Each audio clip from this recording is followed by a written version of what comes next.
Dormi, figlio mio, fai la vovò. E se tu non vuoi dormire, non du babbao ti viene a rapire.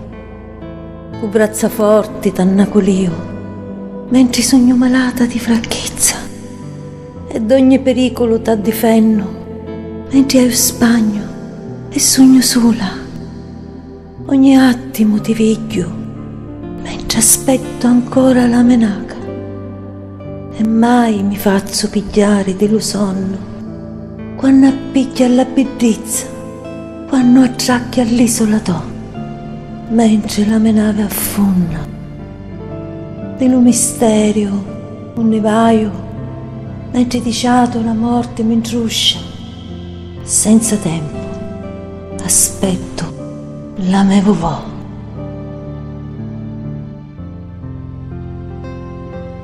Sparmassi li pinnarreri a una palomma bianca, si davissi ali per volare, e se di atto possedissi scaccizza, mi lasassi deliziare in eterno. Lo dolore feci di mia garnalivare tristi. Sicuro un dallo circo non è più piccolo né più diletto, ma per riparo.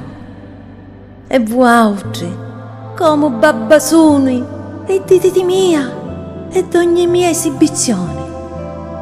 Oi anche palummi lontano di mia sparmate le pinne, e vuautri, gli attimi alusi, cercate carizzi da un altro loco. Lo destino dello carnalivare è segnato sopra lo palmo della mano, ed è crudele.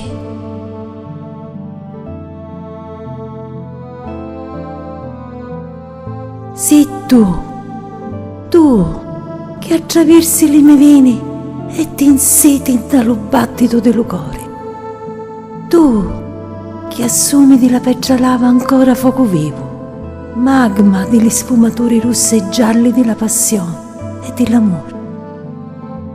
Sì, tu, l'appassionato vento che trascina lontano l'ombere dello malo verserio, lontano le fondamenta dell'Olimpo. Sì, tu lo sole che sperluce dei buriosi inverni, le buttoneggi che spuntano a primavera. Tu, di la voce quieta, l'eco che accarezza l'arma. Sì, proprio tu, la sola terra spirituale che m'accoglie c'amore, come lo primo uomo, c'amore, come all'ultimo.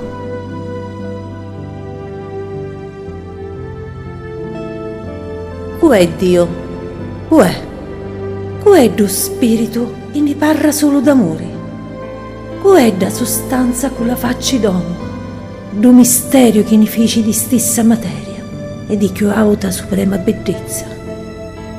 Uè Dio, Dio siamo noi quando amiamo.